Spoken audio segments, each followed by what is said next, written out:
बहुत स्वागत है आपका। देख रहे हैं आप कहानी कुर्सी की। कौन जीतेगा दिल्ली, कौन बनेगा दिल्ली का मुख्यमंत्री, कौन सी पार्टी को मिलेगी सत्ता। कल वोटिंग होनी है, तो आज जरा सा इसका लेखा जोखा हम लोग निकालने की कोशिश कर रहे हैं। सीट बार हम लोग बात करें, आज 25-30 सीटें डिस्कस करेंगे। उससे पहले आपको दो बयान सुनाता हूं। और अरविंद केजरीवाल को किस चीज से डर है, ऐसा हो गया तो हमारे लिए मुश्किल हो जाएगी, खुद बताया उन्होंने, वो आपको बताऊंगा। और नरेंद्र मोदी को किससे उम्मीद है कि ये वोट अगर आ गया तो फिर तो चुनाव मेरा बन गया। दोनों को सुन लीजिए। मेरे को सूत्रों से पता चला है कि मशीनों से ये 10% वोट की गड़बड़ कर सकते हैं। एहतियात के तौर पे हमने एक वेबसाइट बनाई है। महाराष्ट्र और हरियाणा के चुनावों से जो सीख मिली, उससे हमने ये तय किया है कि 5 तारीख की रात को इस वेबसाइट के ऊपर हर पोलिंग बूथ की ये 6 जानकारी हम उस वेबसाइट पे डाल देंगे, ताकि मशीनों से छेड़छाड़ ना की जा सके। नंबर 1, उस पोलिंग बूथ का नाम या नंबर क्या है। नंबर 2, उस पोलिंग बूथ का प्रिसाइडिंग ऑफिसर कौन है, उसका नाम। नंबर 3, कंट्रोल यूनिट का आईडी क्या है, जो कंट्रोल यूनिट है उसका आईडी क्या है। नंबर 4, उस बूथ पे रात तक अंतिम तक टोटल कितने वोट पड़े। नंबर 5, जो मशीन शाम तक काम कर रही थी, लास्ट में उसमें कितनी बैटरी रह गई, बैटरी चार्ज्ड परसेंटेज, कितना बैटरी रह गया, क्योंकि बाद में अगर उसे बदला गया तो पता चल जाएगा कि बैटरी जब लेके गए थे तो इतनी बैटरी थी और बाद में इतनी बैटरी। और नंबर 6, पोलिंग एजेंट का, पार्टी पोलिंग एजेंट का नाम क्या है। हिंदुस्तान के विकास में हमारे मध्यम वर्ग का, हमारे मिडिल क्लास का बहुत बड़ा योगदान है। ये भाजपा ही है जो मिडिल क्लास को सम्मान देती है, ईमानदार टैक्स पेयर को पुरस्कार देती है। दिल्ली के लाखों परिवार जो सरकारी और प्राइवेट नौकरी करते हैं, जो दुकानदारी करते हैं, जो व्यापारी कारोबारी है, ऐसे हर परिवार को फायदा होगा। मिडिल क्लास की एस्पिरेशंस को समझने वाली सरकार, उनके सपनों को समझने वाली सरकार ऐसे ही फैसले लेती है। अब आप जरा समझिए, दोनों बयान जो हैं ये अपने आप में बहुत इंपॉर्टेंट हैं और पार्टी के कॉन्फिडेंस को लेकर के बताते हैं कि भाई वाकई कितना हकीकत में जो भरोसा है उनको अपनी जीत का, या कितना डर है हार का। तो पहले केजरीवाल जी वाली बात हम कर लेते हैं। केजरीवाल जी ने इस चुनाव में पहली बार ईवीएम का मुद्दा उठाया है कि ईवीएम की बैटरी होना चाहिए हमको पता। और फिर उन्होंने 6 बातें बताई कि हम एक वेबसाइट बनाएंगे, उस पर डालेंगे, ताकि ये बीजेपी वाले जो है उनका कहना है, मुझे सूत्रों से पता लगा है कि 10% वोट इधर का उधर कर सकते हैं, तो वो ये ना कर पाए। तो ऐसा कह के ये सीधे सीधे बीजेपी तो छोड़िए, इलेक्शन कमीशन पर सवाल उठा रहे हैं, व्यवस्था पर सवाल उठा रहे हैं कि भाई इलेक्शन कमीशन की देखरेख में चुनाव में वोट इधर उधर किए जा सकते हैं, वो भी 10% वोट। 10% वोट तो बहुत होता है विधानसभा के चुनाव में। हर्षवर्धन जी, अगर कोई ये कह रहा है कि 10% वोट बदल दिए जाएंगे और मेरे सूत्रों से ये जानकारी है, तो इसका मतलब साफ साफ हुआ कि भैया हम हार रहे हैं। कोई तो बहाना बढ़िया वाला हो जिससे कि हम ड्रामा नौटंकी कर सकें, थोड़ा माहौल बना सकें। वरना और क्या वजह होगी कि जिस व्यक्ति को पार्टी बनी नहीं, सत्ता में आ गए, पार्टी बनी नहीं, उसको 28 सीट मिल जाती है, पार्टी बनी नहीं, प्रचंड बहुमत में 2 राज्य में, पार्टी बनी नहीं, एक चुनाव के बाद दूसरे में पंजाब में भी आ जाते हैं। और राष्ट्रीय पार्टी का दर्जा जिस पार्टी को मिल गया हो सिर्फ 10-11 साल में, वो ये सब बता रहे हैं। और जरा सोचिए, जो कह रहे हैं हम वेबसाइट पे डालेंगे, भैया सब वेबसाइट पे होता है। आप जाइए, सारे जो पोलिंग बूथ है उसका नाम तो सबको पता ही है, पर्ची में लिख के आता है। जो पोलिंग एजेंट पार्टी का होगा, एक दूसरे को भी पता होता है, वहां भी पता होता है। जो संख्या होती है, नंबर होता है, वो पता होता है। पोलिंग बूथ का जो प्रिसाइडिंग अफसर होता है, उसकी जानकारी सार्वजनिक होती है। जहां तक रही एक चीज की बैटरी का परसेंटेज डाल देंगे, एकमात्र बात है जो नई है, तो एक काम करें ना, इनका कोई बड़ा सा आदमी डिस्प्ले बोर्ड लेकर खड़ा रहे कि बैटरी 20% 30%, तमाशा करना बंद आपके करना हिसाब से चाहिए। ये हार का बहाना है? ये शत ठीक है प्रतिशत सर, एक हार इनके एक ऊपर शॉर्ट दिख रही है। कमेंट फिर मैं जरा सीटों पर बात ये जो अरविंद केजरीवाल जो ईवीएम के लोग इतनी जानकारी देख रहे हैं, मैं आपको बता दूं कि शरद पवार ने उत्तम जानकार को यहाँ दिल्ली भेजा हुआ है। शरद पवार पार्टी के एमएलए हैं और राष्ट्रवादी कांग्रेस पार्टी शरद चंद्र पवार उत्तम जानकार है। मैं आपको उत्तम जानकार जो है वो पूरा ईवीएम के मामले के जानकार है और अरविंद केजरीवाल के लिए स्पेसिफिकली उनको भेजा गया है। 15 दिन से वो दिल्ली में ही है और ये ट्रेनिंग दे रहे हैं आम आदमी पार्टी के नेताओं को कि कैसे ईवीएम को चेक करना है, आपको कैसे जानकारी रखना है, ईवीएम कैसे हो सकता है, वो मैनिपुलेट होंगे तो आपको कैसे चेक करना है, कैसे बात करना मदद है। सबसे मिल रही है शरद पवार की, बिल्कुल, अखिलेश शरद यादव। पवार ने उनको भेजा है खास तौर से और वो पूरा आम आदमी पार्टी का ईवीएम चुनाव आयोग और पूरे ट्रेनिंग ईवीएम वाला आपको मतलब कुछ उसमें वाकई दिखता है जो आरोप लगा रहे हैं, कुछ दम है उसमें या बिल्कुल फर्जी बात नहीं, है? कोई दम नहीं है। देखिएगा, आप दो आप लोग विधानसभा चुनाव आप जीत रहे हो, 70 में से 67 सीट आप इसी चुनाव में ईवीएम से जीत रहे हो। दूसरे चुनाव में 70 में से आप 63 सीटें आप इसी ठीक है। ईवीएम से जीत रहे हो। उसके बाद आप इस तरह के आरोप लगाते हो। वैसे मुझे तो लग कल रहा है राहुल गांधी ने भी पार्लियामेंट में कह दिया कि महाराष्ट्र के चुनाव में 70 लाख वोट जो है जोड़ दिए गए थे। बिल्कुल, एक और हिमाचल उन की सीटों पर आबादी सब इतना। वो वहां वोट जोड़े गए, वो जो सीटें बीजेपी जीती। एनीवे, आइए अब यहाँ भी एक चीज बता दूं, वोटर लिस्ट सब पार्टी के पास होती है। ठीक है।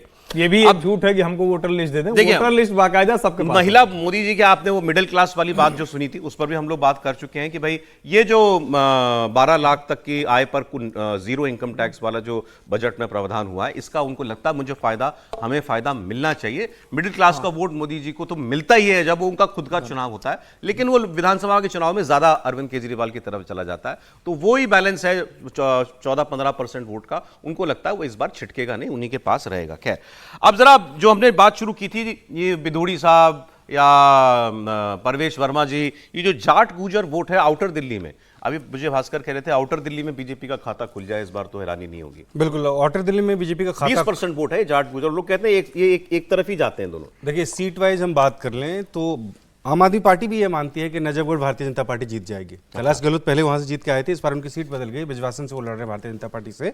लेकिन वहां पे किशन पहलवान की वाइफ जो है वो चुनाव लड़ रही है और किशन पहलवान दिल्ली के बहुत नामी गुंडा माने जाते हैं और वो सीट एकदम पक्की मानी जाती है उनकी होगी। इसी तरह से आप नरेला साइड में चले जाइए, अभी तो मैंने नजफगढ़ साइड की बता रहा था, दूसरी तरफ नरेला साइड में, नरेला में भारतीय जनता पार्टी की ये उम्मीद है कि शरद चौहान जो आम आदमी पार्टी के एमएलए थे, उनकी टिकट पहले काट दी गई थी, किसी और को आम आदमी पार्टी ने टिकट दी और फिर बदल के शरद चौहान को दे दी।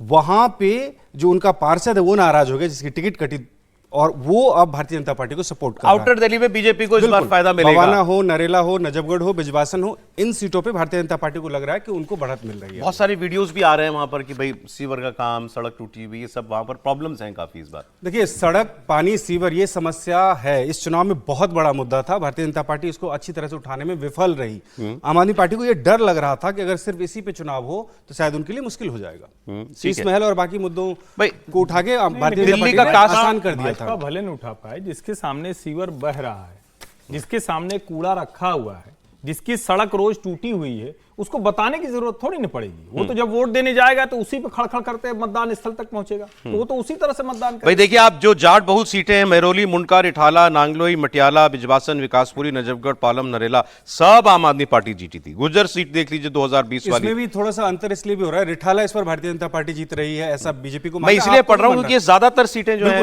मैं उसमें से नाम 2-4 सीट की नाम बता रहा हूं।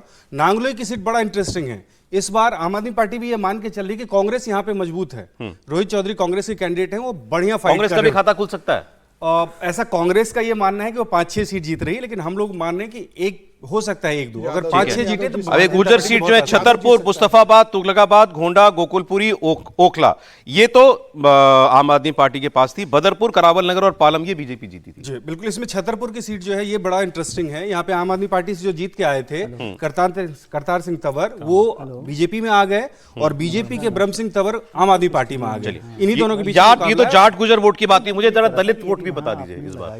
देखिए, कुल 12 सीट रिजर्व है और भारतीय जनता पार्टी के साथ यही मुश्किल रही है चुनाव में कि उनकी शुरुआत जो होती थी, दूसरी पार्टी के साथ जो चुनाव लड़ते थे, तो दूसरी पार्टी 18 सीट पहले ही जीत जाती थी, 12 दलित और 6 मुस्लिम सीट, और उसके बाद भारतीय जनता पार्टी को 1 सीट करते। तो ये 18 का पहले से ही ओपनिंग हो जाती थी दूसरी पार्टी की।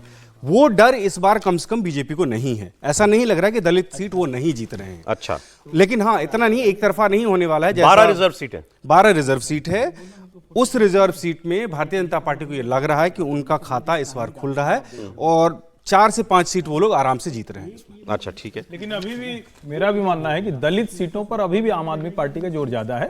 वाल्मीकि समाज पूरी तरह से टूटा है, बाकी दलित मतदाताओं में अभी भी सबसे बड़ा प्रतिशत किसी के पास जाएगा तो आम आदमी पार्टी के पास। बिल्कुल, लेकिन उसमें वाल्मीकि समाज बुरी तरह से टूटा है, वो नई दिल्ली कॉन्स्टिट्यूंसी में भी टूटा है, दूसरी जगहों पर भी टूटा है। अच्छा, ठीक है। ऐसे बहुत सारी सीटों पे हम लोग बात कर सकते हैं। जैसे ये आइए इन सीटों की हम लोग बात करें जो नरेंद्र मोदी की लहर में भी, यानी 2024 के इलेक्शन में 52 असेंबली सेगमेंट्स पर बीजेपी लीड कर रही थी। 18 तब भी 54-55 परसेंट वोट लेने के बाद भी 18 कॉन्स्टिट्यूएंसीज में गठबंधन यानी आम आदमी पार्टी और कांग्रेस ये आगे थे। इनकी बात मैं कर रहा हूं आपसे। सुल्तानपुर माजरा, आपको भी अगर किसी सीट पर कोई समीकरण लगे तो आप प्लीज बताइएगा। सुल्तानपुर माजरा रिजर्व सीट है, कांग्रेस जीती थी, इस बार मजबूत है आम आदमी पार्टी, आराम से सीट निकाल लेगी। चांदनी चौक कांग्रेस की मेहनत की वजह से लग रहा है कांग्रेस को वहां कुछ सफलता मिल सकती है। जेपी अग्रवाल बहुत पुराने नेता है, लेकिन आम आदमी पार्टी मजबूत है। मटिया महल अगेन बीजेपी आम आदमी पार्टी मजबूत है। बल्ली मारान आम आदमी पार्टी मजबूत है। राजौरी गार्डन भारतीय जनता पार्टी मंदिर सिरसा वाली सीट जी बीजेपी निकाल सकती है जी, ठीक है। तिलक नगर जो है वो बीजेपी के पक्ष में जाएगी। तिलक नगर राजौरी गार्डन दोनों, तिलक नगर राजौरी जो है ना, राजौरी गार्डन और तिलक नगर जनता पार्टी का वो इलाका रहा है। मतलब अभी आप ये कहें कि 2 बार से वो जीत रहे हैं, वो अलग है, लेकिन फिर भी भारतीय जनता पार्टी का कांग्रेस ओरिजिनल जो वोटर है वो राजौरी तिलक नगर इस इलाके में है। तिलक नगर, राजौरी गार्डन और तिलक नगर आपका मानना है बीजेपी के लिए अच्छी हो सकती है। मैं तिलक नगर के लिए नहीं मान रहा हूं, तिलक नगर मुझे लग रहा है। बल्ली मारान पर आप कुछ कह रहे हैं? बल्ली मारान मेरा मानना है कि वहां कांग्रेस एक्स फैक्टर है, इमरान हुसैन के लिए मुश्किल है। इमरान हुसैन सीट उनकी मजबूत है, लेकिन एक्स फैक्टर के तौर पर कांग्रेस। दिल्ली कैंट के लिए बहुत ज्यादा क्लियर नहीं हो रहा, लेकिन मेरा यह मानना है आम आदमी पार्टी मजबूत है। चलिए, नई दिल्ली रोचक है, जो टिकट चाहता था पूर्वांचली भाजपा से, उसको टिकट नई दिल्ली की हम लोग बात कर चुके हैं। जंगपुरा की बात हमारी हो चुकी है, मनीष सिसोदिया फंसे हुए हैं। मैं बताना चाहूंगा, ये मेरा आकलन है, वहां का जो डेमोग्राफी है उसके हिसाब से अगर देखें तो मनीष सिसोदिया को यहाँ पे से टिकट दी गई थी। उसके पीछे वजह ये थी कि झुग्गी झोपड़ी का वोट भी वहां पे है और मुस्लिम का भी साइजेबल पॉपुलेशन है। और इन दोनों जगह पे अभी लास्ट की बात करें तो झुग्गी झोपड़ी में मनीष सिसोदिया ने बढ़त बना ली, ऐसी जानकारी हम लोगों को लग रही है। तो लग रहा है कि ये सीट जो है मनीष पोल कर लेंगे लगता है आपको। अच्छा, ठीक है।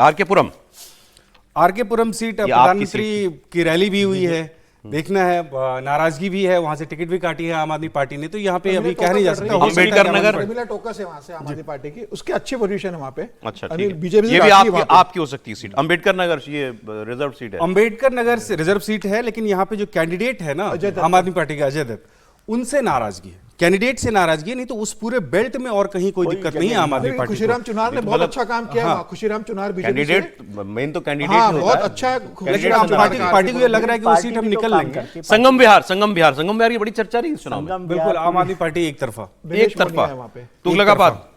तुगलकाबाद सही राम पहलवान आम आदमी पार्टी। ओखला अमानतुल्लाह निकाल। लेकिन क्या धो रहे हैं वो ओवैसी के लिए जो बोल रहे हैं। इस हैदराबादी को एक बार चुनाव निकल जाए, मैं इस हैदराबादी को ऐसा सबक सिखाऊंगा, इसलिए कि दोबारा कभी किसी मुस्लिम सीट पर नहीं आएगा। इसलिए कि वो मुश्किल में फंसे हैं, उनकी वजह से मुश्किल में फंसे। सीमापुरी, जल्दी सीमापुरी रिजर्व है। सीमापुरी आम आदमी पार्टी। सीलमपुर टक्कर है, लेकिन आम आदमी पार्टी। बाबरपुर आम आदमी party. Mustafabad Bharatiya Janata party. BJP Adil Ahmad हार जाएगी वहां से आम आदमी पार्टी के। बीजेपी मुस्तफाबाद में आ जाएगी। कांग्रेस मैं बता इसका समीकरण बता रहा हूं। मैं मोहन सिंह बिष्ट को बाद में टिकट दी गई है। मुस्तफाबाद एक ऐसी सीट है जहां पे 3 कैंडिडेट मुस्लिम कैंडिडेट, वो ओवैसी के पार्टी के जो ताहिर हुसैन है वो चुनाव लड़ रहे हैं, और दिल्ली दंगा का सेंटिमेंट उनको मिल रहा है, उससे बहुत अच्छा उनको सपोर्ट। देखिए, हम लोग बात तो हम लोग सब 70 सीटों पर कर सकते थे सर, बहुत शॉर्ट में कुछ एक सिर्फ चिन्हित करने के लिए 18 में से 5 सीटों पर भास्कर भारतीय जनता पार्टी को बढ़त। मैं यही बात कह रहा था। 18 में से 5 इन 18 की जो आम आदमी पार्टी, इन 18 की बात क्यों इंपॉर्टेंट है जो हमने आज की है? जैसा मैंने आपको बताया, नरेंद्र मोदी की प्रचंड लहर में दिल्ली में 54-55% वोट जहां मिले दिल्ली से, उसमें भी इन 18 सीटों पर बीजेपी पीछे थी। अगर इनमें से 4 या 5 सीटें बीजेपी अगर जीतने की स्थिति में आज है, तो यह आपको बताता है कि भाई वो सीट जो बीजेपी की अपनी मान के ही नहीं चलती, वो भी बीजेपी इस बार वहां अच्छा करेगी, ऐसा लग रहा है। तो इसका आप ओवरऑल एक इफेक्ट 70 सीटों पर समझ सकते हैं। बाकी तो फिर 8 तारीख को ही पता चलेगा।